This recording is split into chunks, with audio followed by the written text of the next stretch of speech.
Hello, everybody. Welcome back into another edition of Prom Sports World, coming at you with a double dose of Prom Sports World. On today's show, first we did the fantasy football show. Today, we're going to be reacting to the NFL trade deadline. We're going to go through real quick, rip through all the trades that are on the screen here, and then we're going to talk about best trade, worst trade, smartest trade, most head-scratching trade that did happen, most head-scratching trade that did not happen, best value, and the trade that will make the most difference this season alone. But yeah, I've been David Huppin. Right there is Mr. TJ Hopkins. Please like, share, and subscribe to the show as we create content basically every single day, including sometimes twice a day, including today where we created two shows, fantasy football and this NFL trade deadline breakdown, which is probably like the most active trade deadline I can remember in a few years. Like the amount of players that were moved and it was immense. But yeah, TJ, what's up, man? How are you, buddy? I also shared the StreamYard link into all the places, so if you want to join, go ahead and let's chat about the NFL trade deadline. You're more than welcome to do so. Yeah, this was the most active trade deadline.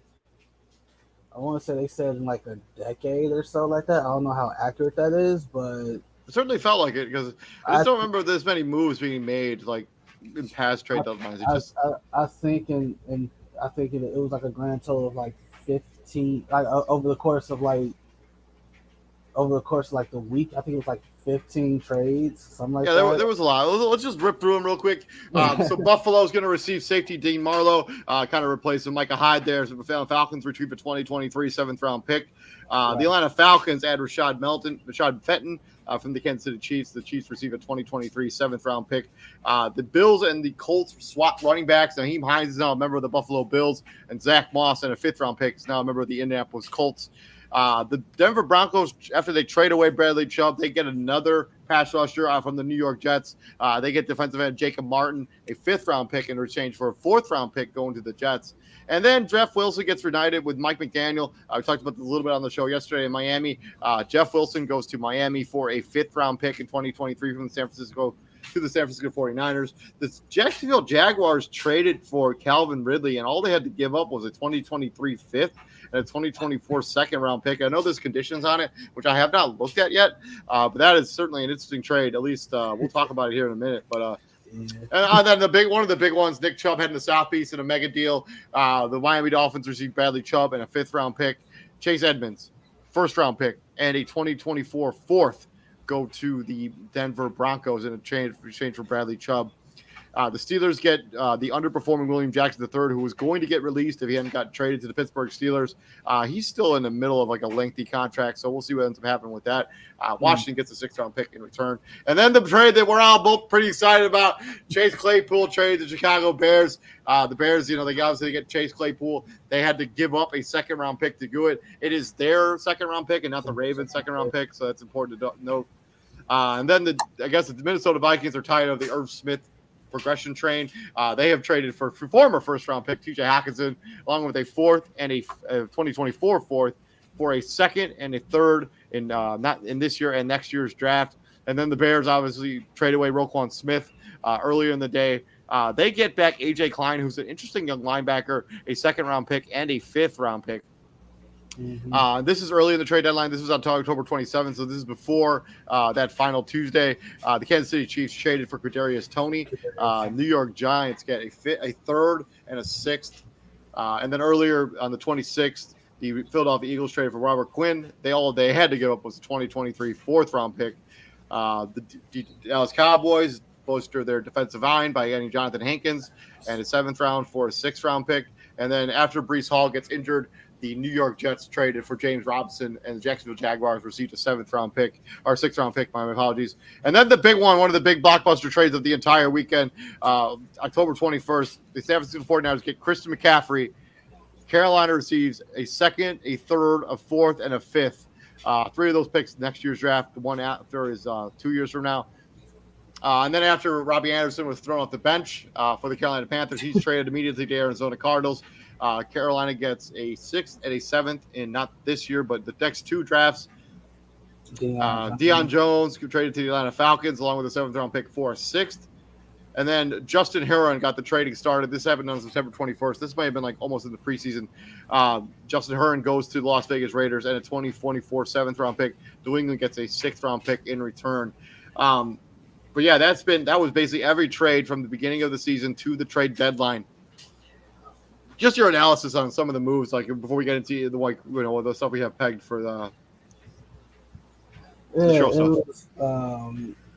Obviously, when you think about some of the names that was in the deadline, or like that could have been moved at the deadline, like a Bradley Chubb, McCaffrey, a Robert Quinn, a Roquan Smith, and you think about some of the other guys who didn't get moved that probably should have got moved, like a Brandon Cooks, who else am I think? Cam Akers. We'll talk about him in a little bit. Brandon Cooks, Cam Akers. It almost depends. It almost goes into like. Jerry Jeudy. A bunch of those guys. Jerry Jeudy. Cortland Sutton. It's Eddie Jackson didn't get moved. David Montgomery didn't get moved.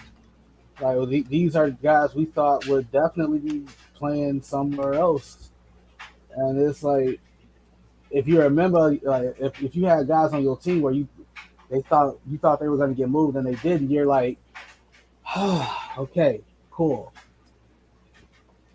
But that's the beauty of the trade deadline, I guess. Like you gotta, those 3-4 hours they're nerve wracking.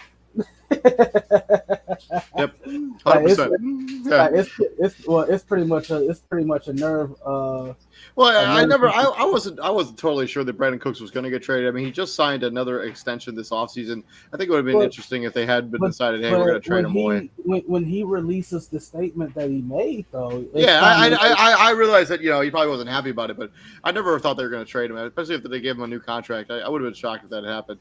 There was a lot of player movement, like the most. Yeah, obviously, CJ said most player movement in 10 years. A lot of big name players being moved as well. Roquan Smith. Bradley Chubb. Christian McCaffrey. These are like top top flight names when we These talk are about the national guys. football. Yeah, like for real. Like it's These not are like guys. throwaway names. Like, Chase Claypool's like a legit wide receiver. TJ Hawkinson. If you play fantasy, you know a lot about TJ Hawkinson. Like, he's a good tight end. Like Yeah, these ain't Jags. Like these are guys who you think would be like staples. Cornerstones are franchises that you wouldn't want to trade away. Yeah, for real. And it's funny because I can only speak on one guy, right? Like we went through the whole Roquan saga this off season going into the season, and for him to tell a bold faced lie like I didn't expect to be traded, dude, you demanded a trade. Yeah, but I kind of thought I didn't think he was going to get traded. I kind of thought the Bears would figure. I still think that they should have just paid him. Like, he's too valuable of a player. Well, here's the thing. One, if he either made a play or he got completely washed on a play. So like I know there's some crazy PFF numbers that say that there was no in between. Like, I get it, he leads the league in tackles. That's fine. That's great. But tackles is such a finicky stat anyway. So when coaches just watch plays and they just like, oh, that guy was involved. That's what I'm saying. It's such a wishy-washy stat. Izzy used to complain about Blake Martinez all the time. Blake Martinez stayed in the top 3 in the NFL for tackles. That doesn't mean Blake Martinez is one of the best linebackers in football, right? It's kind of hard to deal with the guy when it's like, okay, you have a demand. Like, we don't know exactly what he was asking for. All we can go on was speculation. The speculation was he wanted $20 million a year. That was neither confirmed nor denied. So as a fan, we're left with what is he really asking for? And the Bears, he turned down every contract offer. Yeah, the Bears did everything they could to try to sign this guy. He clearly wanted to go somewhere else, and so he gets to be somewhere else, and he gets to be a team that's real competitive. So, good luck for him. Let's talk about it. So, best trade. Your opinion? What was the best trade of the deadline? Best trade. Oh, best trade. Not to be biased. Me personally, it's Claypool here, but like on some real stuff, it's got to be for me Bradley Chubb to the Dolphins. Right, you got an already good defense, and then you just make them. I mean, they haven't been that good this season. Like, their defense. Well, for obvious reasons. For obvious reasons, right? Like when you're down your best quarterback and those other guys are turning the ball over, and you're already putting a tired defense back on the field. That's true. Yeah, they're gonna look bad. But now that Tua's back, he's probably he hopefully doesn't turn the ball over to the extent that a Skylar Thompson and a Teddy Bridgewater did. But you're obviously bringing in Bradley Chubb for one reason and one reason only. That guy up in Buffalo. Yep. And that guy in Kansas City. All right. So Bradley Chubb really and that guy in Baltimore. And that guy in Baltimore. Bradley Chubb really had no value in Denver because they were playing from behind so much. Yeah, it's true. It's true. I mean, his sack numbers, he didn't put up good numbers this season. And Denver, I think they actually got a really nice haul for him. Like, kudos to them for getting some actual value out of him. A guy they probably wasn't in their future plans. I don't know exactly what the future is there in Denver right now, but like, you get a first-round pick back for him, it's pretty good value. I'm fairly certain that Denver has no idea what what's going on. Like, I agree with you. They didn't think they'd be stellars at the trade deadline. That's for sure. They're probably going to be back in the coaching market this offseason, right? Like, maybe. Like, I don't think we already said, like, if they lost to Jacksonville, Buddy was out of there. He probably would have to find his own way back. I think so too, but I don't know. I think we'll see. For me, the smartest trade actually for me is Naheem Hines to the trade of the Buffalo Bills. He gives you an element Buffalo doesn't already have on their roster. Like, they have some nice running backs on their team, but like none of them are the pass catching weapons that Naheem Hines is out of the backfield. Like, he is just gives this offense another element, somebody else they can put out there. They could just do something else with. I just think that Naheem Hines to Buffalo, not they didn't have to give a whole lot to get him. Zach Moss was a young player, who's underperformed in his NFL career, a super late draft pick to get somebody like Naheem Hines. I actually think that Buffalo did a really good job with that trade. That's the smartest trade, in my opinion. Okay. from the smartest trade to not necessarily, smartest and best don't always mean the same thing. So let's talk about the very best trade. In my opinion, the very best trade of the whole calendar breakdown trade line is Roquan Smith traded to the Baltimore Ravens. I just because you have Patrick Queen there has been kind of underperforming. Okay. The linebacking core there for the Ravens has been kind of underwhelming. Roquan Smith gives you an automatic upgrade at that position, and they didn't have to give up that much to get him. A second and a fifth, that's nothing.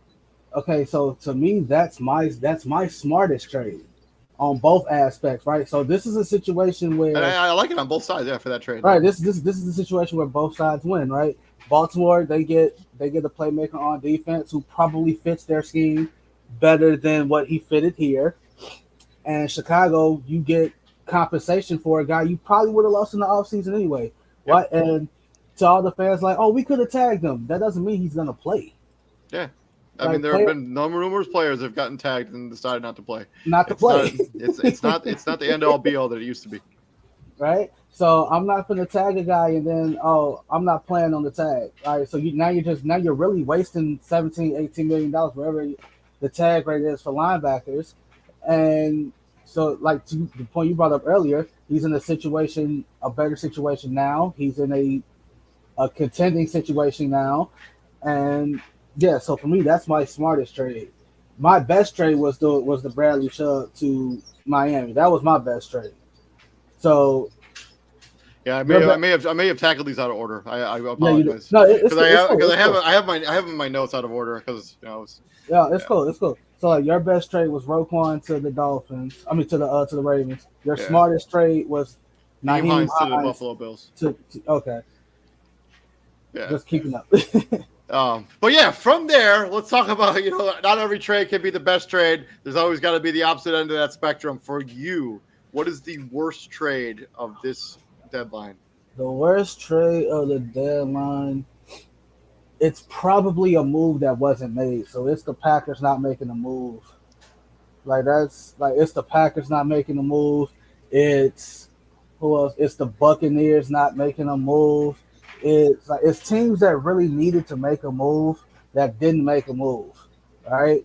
So that might go down to like most head scratching trade that didn't happen, and we'll get to that because it's like you need to make a move. You need like a shock to the system, and you do nothing about it. Like you do absolutely zero zilch nada about it. Like that's just not how you run the team. That's just not how you run the organization. True. On my end, actually, it's not the team that got the player. It's the team that got the draft compensation for the player. Okay. I mean, I talked about this a little bit in the group chat when our resident New York Giants fan said he liked the trade. I'm like, how do you like that Kadarius Toney trade where you're giving up you're getting a third and a sixth back for a guy who used a first round pick not even 15 months ago? Like, how are you like, oh yeah, that's a good trade? Like, how is that a good trade? Like you're basically punting on a guy who's basically been hurt right this season, so he hasn't played much. But like when he was healthy last season, he was really dynamic, and you just basically were like, nah, we don't need him. We have our wide receiver core is fine without him. Like, have you seen your wide receiver core? You guys know who's on your roster. Like come on. I just don't understand. That trade makes zero sense to me whatsoever. You just trade away Kadarius Toney. I know he's been a bit of a basket case, a little bit of a like out there as opposed to like his out the field stuff, but like to just basically just punt him away for a third and a sixth, that doesn't make any sense to me at all. And for Kansas City, I love this trade for them. I think it's a home run. It's clearly it's not been a good tenure for some of the guys that they thought would be like Kenny Galladay, Kadarius Toney. It hasn't been a good time for them, right? Like you got it is what it is, right? So there were those who didn't like the Kadarius Toney pick on draft day when it happened because they were like, "Yo, that guy's not a first round pick." I was one of those guys. I mean, his draft grade was probably like a second and third round pick. They reached on him for sure. It was like early second at best, so it was like it's definitely one of those. If he hits, you're a genius. Yeah, right. You look great, right? But it didn't happen like that. Don't get me wrong, like just like Daniel Jones, that guy went through the same thing. He was also 3 different coaches in Yeah. how many? The decision to just move off him that fast, I just don't get it. Like I don't understand it. Well, Like, here's the thing: like I'm getting production from basically players that like want it. Like oh, was I mean, Darius Slayton. I mean, those guys. right. Yeah. I mean, Well, Rondell Robinson. Yeah, Darius Slayton has always been a positive Yeah, for the New that's York true. Giants, That's for true. the New York Giants. Yeah, like, but I'm getting production from a Wandale Robinson. I forgot it, but he's a fourth. I forgot his name. Like he's something the fourth. Oh, And you're talking about Ricky James, the fourth? is it him? They have a Ricky. They do have a guy, Ricky James, who plays wide receiver for them. I don't know if he's the fourth or not, but They have a fourth on their roster, and so it's like not just David Stills. yeah. I'm getting production out of David Stills the fourth. Before he got hurt, Behringer the tight end, right? It's yeah. So I'm finding production elsewhere, and it's not the guys who I thought it would be coming from. So if I'm them, I'm like, yo, you're wasting space. If I can get something for you, I can. Like that. That's exactly what that trade was. It's like I know I'm not going to get a first round for you. I'm not even going to get a second round for you. So this is like I'm going to take what I can get, and you go to a situation where hopefully you can be more productive, and we're going to continue to build over here. I mean, it's just a third and I don't know. I could see the rationale. Like the rationale, I don't like it as like roster construction wise. Like it just doesn't make sense to give up on a guy who used a first round pick that recently ago. I just don't get it. Like it just sometimes you're not gonna just keep kicking the dead horse. Right? I mean, you're not wrong. I mean, don't get me wrong. We literally just saw this situation in the NBA with the Joshua Primo stuff. Like they were like, you know what? No, I'm like, all right, like it's like okay, like I done tried. All right, this clearly is not gonna work between you and I. So we're gonna do what's best for both situations. Yeah, 100%. So yeah, Kadarius, that's my worst trade for me. But I actually thought most of the trades that were actually made during this deadline were actually fairly good. Pretty good. Most head scratching. So this is not like the worst trade. This is like the trade that you just like. I don't understand that decision making at all. The Detroit Lions trading T.J. Hockenson, hands down. That's not only do you trade him, but you trade him in division where you got to see him twice a year, and you traded him to a better situation.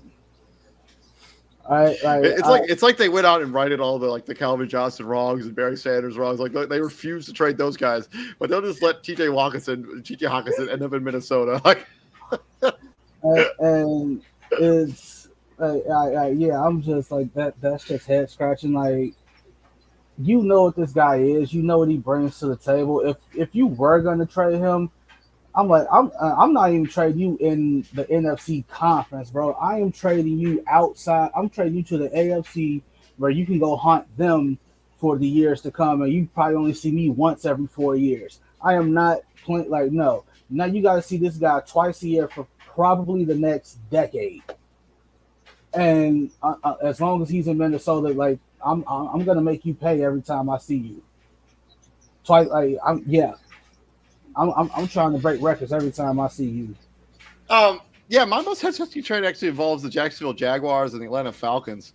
I don't understand Atlanta. Like you have Calvin Ridley under contract for next season, so you're not going to be good this year. So why are you trading him away to the Jacksonville Jaguars and getting I don't know if Atlanta realizes this or not, but like Calvin Ridley was a first round pick at one point. And like he was a 1,000 yard receiver at one point. Just because he got suspended on some fluky stuff, it wasn't like he did some like really bad crime or something. He literally just these things happen. Like he just. Like he bet on the NFL and he punished for it. But to get a fifth and a conditional fourth back for him, that's just real hesitant. Like for Jacksonville, it's a home run, right? You get a wide receiver who's a former first round pick, and you're not gonna be good this season anyways either, right? And so next season you get to bring Calvin Ridley on, and you get to have him be your number one wide receiver with Trevor Lawrence, and you're gonna have a really high first round pick too, like. That is a head-scratching trade. I don't understand that decision-making by the Atlanta side. Like, why just trade him away? Why? and you probably gonna still have some a decent amount of cap space to work with again Yeah, and next it's season. not like Calvin Ridley was like a locker room problem before he got suspended. I mean, he was. I know he went through the mental health stuff, so he didn't play the season before that, and then he got suspended. But like everything before that, when him and Julio Jones were together, like all the rapport coming out of Atlanta that like Calvin Ridley was the future wide receiver for the Atlanta Falcons, and then 2 years later you trade him for a fifth and a fourth. Make that make sense. Make it make sense. I can't. Like, I actually like yours more than mine, but like in both situations, it's like neither guy was a head scratching problem. Both both guys were very young, still on rookie deals, Yeah, right? like, And it's like they're not, like you said, like, they're not cancerous to the team. The only difference is T.J. Hawkinson is playing right now, and Calvin Ridley isn't, and like that's it. And that's like Calvin Ridley made Julio Jones expendable. Like that's the reason they traded him away. Like, oh, we have Calvin Ridley. We don't need Julio Jones anymore. And then so not now. even 2 years later, And you give him his walking papers and you trade him for a fourth and a fifth. and think I about and think about the message this sends to Falcon fans, because like they're thinking next year, all right, we're gonna have Calvin Ridley, Drake London, and Kyle yeah, Pitts. yeah. Now it's Or, like, okay, what do we do now? Like, I I mean, you don't got even, Zacchaeus, who's a fine receiver, and then you got but they're not, but Kyle. he's not Calvin Ridley. No, that trade makes like I don't understand the rationale behind that trade. If anybody in the comment section or in the watch the show, if you can make that trade make any sense, please tell me. Most hesitant trade that did not happen. So on the other Claypool side of this coin, Claypool to the Packers. Like, we saw the compensation that the Bears gave up to get Chase Claypool. As a Packer, like if I was a Packer fans, I'm like, yo, we couldn't. Not only could we not match that, we couldn't throw in like a fourth, like a second and a fourth to get him. Like, we couldn't throw in a second and one of the many first rounders we got on defense that ain't doing too much of yeah, nothing right? right Yeah. now. Like, what are we doing? What are we doing? Yeah, for me, it's the disgruntled players not being moved. Like no Cam Akers trade, no Elijah No Moore Jerry trade. Judy I mean, trade. no Jared Judy trade. I mean, not, like no Alvin Kamara trade. Even though I I realize don't like, think oh, Kamara is disgruntled. no, he's not. But I imagine he would like to be playing in a situation. Maybe you can win a Super Bowl, right? But No Kareem um, Hunt trade.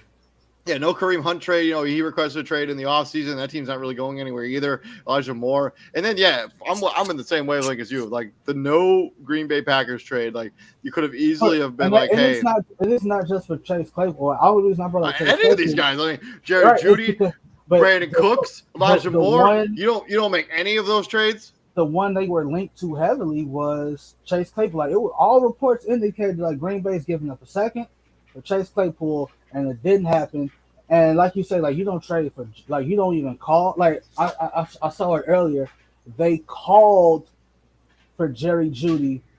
Denver gave them their price, and they was like, yeah, we're not gonna.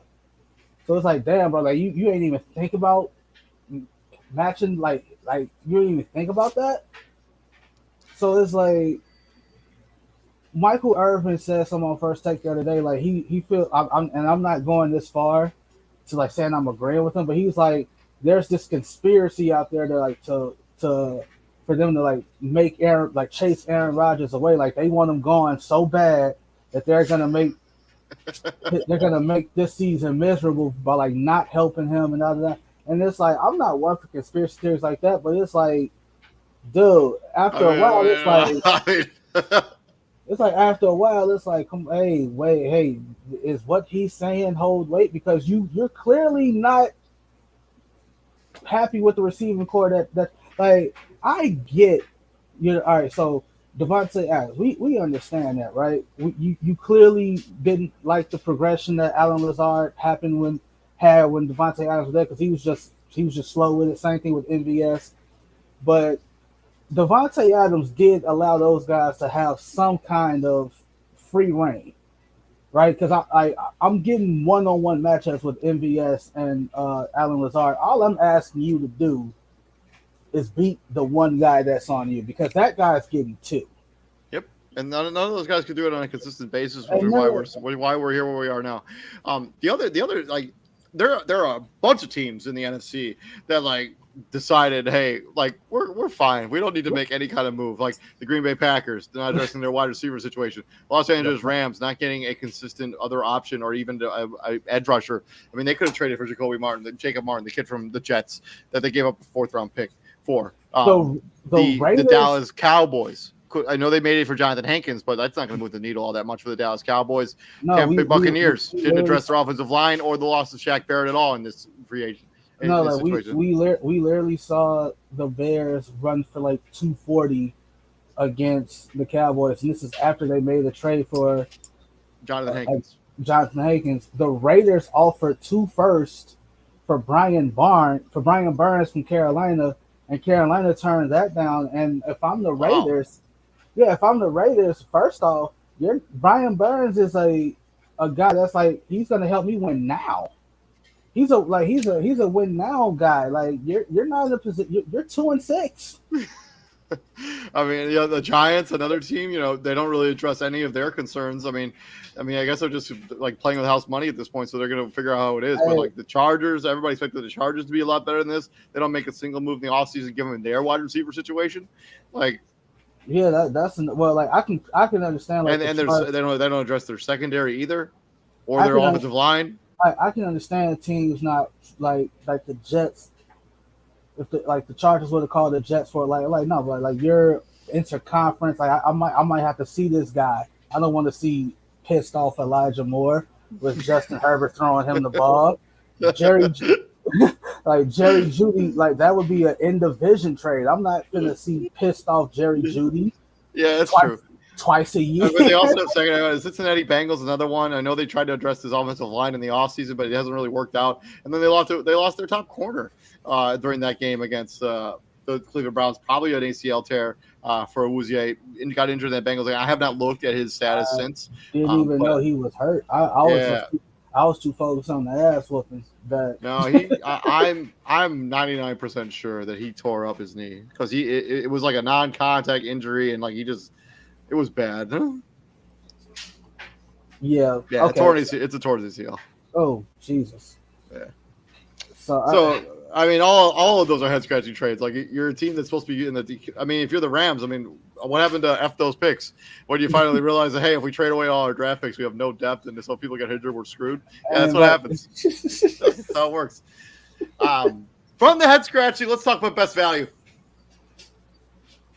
It's the Bears with Claypool. You got a 24-year-old receiver still on a rookie deal. Who's still under contract for next season. They don't have to make a decision. Still under contract, right? Until next offseason. You ain't got to make a contract. You ain't got to make a decision till like next offseason, which is great. But if I'm them, I'm trying to get ahead of that because I got to pay him and I got to pay. So him and Darnell Mooney are going to be up for a contract at the same time. So I got to make that decision. And if you ask me, that's a pretty easy. That's a short conversation. That's a short conversation. I would have rather they hadn't given up a second-round pick. Don't do that. Don't do that. But no second-round pick they take in next year's draft is going to be as good as Chase Claypool is now. Probably. And that's my issue with Bears fans and like, oh, we gave up too much. If Ryan Poles doesn't make that move, y'all know what y'all saying. Ryan Poles sucks as a GM. How do you not get Justin? It's one of those. It's just one of those situations where if you're Ryan Poles, there's no way to win. You either gave up too much or you didn't do enough. Yeah, it is like that. Like he won. He won, and I'm really glad the Bears like they aren't straying from the plan because they easily could have been like, hey, we had one game where we scored 33 points and we looked dominant. And we had another game where we scored 29, and the offense looks really good. They easily could have said, you know what? Forget the plan right now. We're a game out of the wild card. Let's try and let's try to make this happen. That's what Ryan Pace would have did. Ryan Pace would have made an unnecessary move, an unnecessary re-sign to be like, hey, we're right there. We're right there. Let's try to get in the wild card right now and see what happens. No, they're like, okay, the last 2 weeks have been really great. We look great, but the future plan is bigger than what we're dealing with right now. we're gonna stick to the plan. We're gonna stick to the plan, and we're gonna get Justin Fields some help. And my best value is actually staying with the Chicago Bears, but it's not anybody they got. It's about who they gave away. Getting Robert Quinn for the Philadelphia Eagles for a 4th-round pick. I think that I know he wasn't. I don't remember if he played or not during that game against this past weekend. But whenever he does, he obviously shores up that pass rush. He gives them a little bit of versatility on the edge there. Mm-hmm. Robert Quinn is a good football player, and he showed that last season when he had like 20 sacks last year. If Philadelphia can get any of the value out of him, like a 4th-round pick for a guy who could take you to the Super Bowl, it's not a lot to give up. And he's one of those guys where it's like, all right, yeah, he deserves to play meaningful football. I don't. He's probably. This is probably the first time, like, really, he's played. He's had a chance to play. He was on those good Cowboy teams when he was there. He was there for 1 year. He was there for 1 year. Really good Cowboy. He was on a really good Cowboys team. That wasn't a good team. In 2019, yeah, the Cowboys were good in 2019. What year? Like, what was their record? Hold on. And they ran them out of town. For what it's worth. Dallas Cowboys were 8-8 that season. I guess they weren't that That's good. Not a good football. Hey, thank you. I guess you're right. I mean, he spent 6 years as a part of the St. Louis and Los Angeles Rams, and he went to Miami. They were terrible.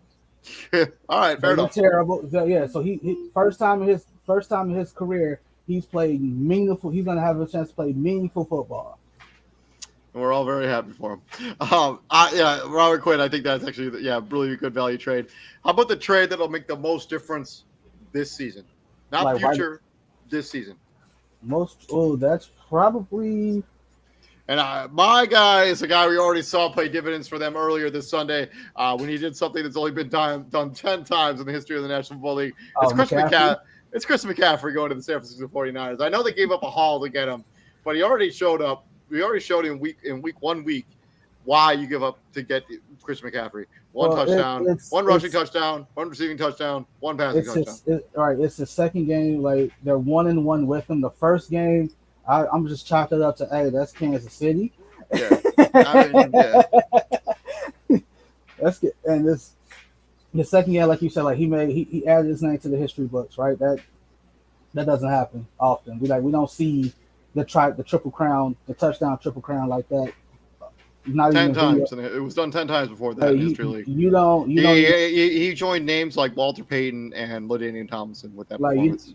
You don't even see triple crown performances in football and like in video games, right? Like you don't see that. Make the most. I'm gonna have to go with Roquan Smith in Baltimore. I think, and like it's a bunch of them. Like Robert Quinn, Roquan, Bradley Chubb in Miami. Like, if I'm Miami, I'm all in. I'm all in. Like, yeah. I have no shot at winning the